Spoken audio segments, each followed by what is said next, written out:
محبت کا پاورفل عمل۔ السلام علیکم ورحمۃ اللہ وبرکاتہ۔ اسلامک وظائف آفیشیل میں تمام دوستوں کو خوش آمدید۔ اللہ تعالیٰ سے امید ہے کہ تمام احباب خیر و عافیت سے ہوں گے۔ دوستوں، بھائیوں، بہنوں، محبت کا ایک مجرب عمل آپ لوگوں کے ساتھ شیئر کرنے جا رہا ہوں۔ اس عمل سے آپ کسی کو بھی اپنا تابع بنا سکتے ہیں۔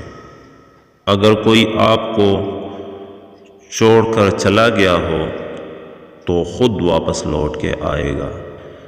اگر آپ کسی پر اپنی بات منوانا چاہتے ہیں تو آپ یہ عمل لازمی کریں۔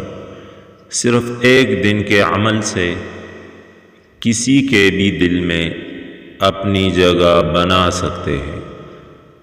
عمل کو شروع کرتے ہیں، لیکن اس سے پہلے دیکھنے والوں سے گزارش ہے کہ اگر چینل پر نئے ہیں تو چینل کو سبسکرائب کریں اور گھنٹی کے بٹن کو بھی دبائیں تاکہ ہماری ہر نئے آنے والی ویڈیو آسانی کے ساتھ آپ تک پہنچ سکے۔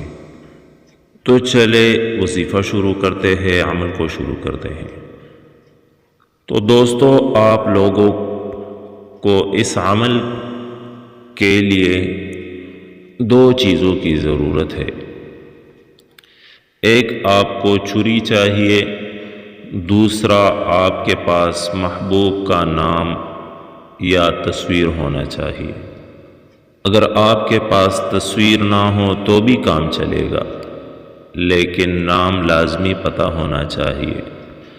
تو آپ نے کرنا کیا ہے، کسی ایسی جگہ پر عمل کے لیے بیٹھ جائے جہاں آپ کو کوئی نہ دیکھے عمل کرتے وقت۔ تو آپ نے چھری سے زمین پر مطلوبہ شخص کی تصویر رکھنی ہے یا مطلوبہ شخص کا نام زمین پر اسی چھری کے ساتھ لکھنا ہے۔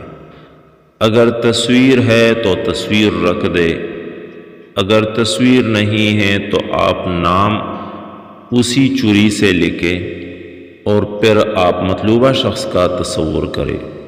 سب سے پہلے آپ نے 3 مرتبہ درود ابراہیمی اول آخر پڑھنا ہے اور درمیان میں 111 مرتبہ یا قابض پڑھنا ہے، اور اسی چھری پر دم کر کے اگر مطلوبہ شخص کی تصویر ہے تو اس پہ اس چھری کو گاڑ دے، چھری پر دم کرے اور مطلوبہ شخص کی تصویر کے سینے کی جگہ پہ اس چھری کو گاڑ دے اور یہ کہے کہ یا اللہ، فلاں شخص کی دل میں میرے لیے جگہ بنا دے اور فلاں شخص کو میری تابع کر دے۔